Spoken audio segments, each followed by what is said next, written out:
নমস্কাৰ বন্ধুসকল, পুনৰ এটা নতুন ৰেচিপিৰ সৈতে বৰ্ণালী ক্ৰিয়েটিভিটিলৈ স্বাগতম জনাইছোঁ। আজি বনাব লৈছোঁ বৰা চাউলৰ জলপান বা পোলাও বুলিও ক'ব পাৰে। আৰু তাৰ বাবে লৈছোঁ মই এয়া 1.5 কাপ বৰা চাউল 3 ঘণ্টা তিয়াই থৈছিলোঁ। এতিয়া মই এয়া টুকি লৈছোঁ বৰা চাউলখিনি। আৰু এইফালে লৈছোঁ এয়া পিঁয়াজ এটা ডাঙৰ কাটি লৈছোঁ, আদা অলপ থেতেলিয়াই লৈছোঁ, আৰু এইফালে লৈছোঁ ড্ৰাই ফ্ৰুটছ, কাজু কিচমিচ, আৰু এইটো কি বুলি কয় জানো, এনেকৈ মই এয়া লৈছোঁ। আৰু এইখিলা তেজপাত লৈছোঁ, আৰু এটা ইলাচি লৈছোঁ, আৰু এফালে লৈছোঁ এয়া মই 2 চামুচ চেনি আৰু অকণমান নিমখ। এতিয়া মই বনাবলৈ আৰম্ভ কৰোঁ। এতিয়া মই এটা কুকাৰ গেছত পাতি লৈছোঁ আৰু গৰম হ'বলৈ দিছোঁ।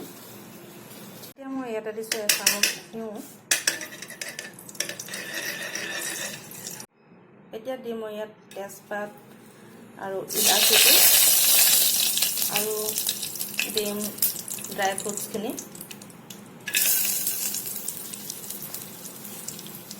এতিয়া অলপ লৰাই ল'ম।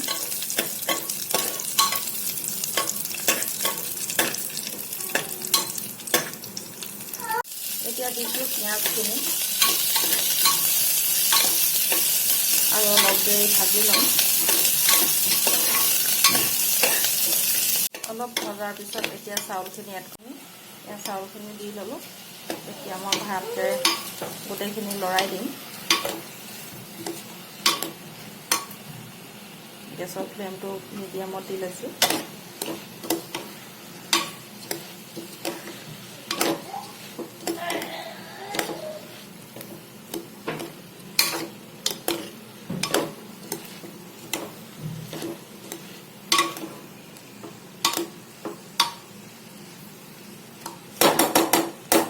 ইয়াত খুন্দি থোৱা আদাখিনি পুনৰ আকৌ ভালকৈ আদাখিনি মিক্স কৰি দিম। ইয়াত আধা চামুচতকৈ অলপ কম নিমখ। পুনৰ ভালকৈ গোটেইখিনি লৰাই দিম। চেনিখিনি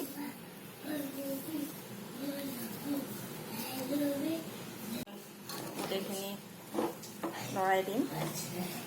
পোলাও নিচিনাকৈ ভাজি থাকিব লাগে। এতিয়া আমাৰ ভজা হৈ গ'ল।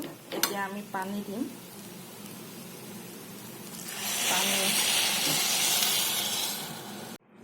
পোলাও নিচিনাকৈ চাউলখিনি অলপ অলপ ওলাই থকাকৈ পানী দিছোঁ। 1 গিলাচ আৰু অলপ পানী দিছোঁ। আপোনালোকে আন্দাজটো চাই সেইমতে দিব। এতিয়া মই কুকাৰৰ ঢাকনিখন মাৰি দিম আৰু এটা চিটি মাৰিবলৈ দিম। এয়া আমাৰ বৰা চাউলৰ জলপান ৰেডি হৈ গ'ল। এতিয়া সন্ধিয়া চাহ কাপৰ লগত খাব লাগে। আৰু বৰা চাউলৰ জলপান এনেকৈ খাই কোনে কোনে ভাল পায় কমেণ্ট এটা কৰি জনাব, আৰু চেনেলটো লাইক এটা কৰি দিব, আৰু পাৰিলে ছাবস্ক্ৰাইবো কৰি দিব বুলি আশা ৰাখিলোঁ। আজিলৈ আহোঁ। Bye bye.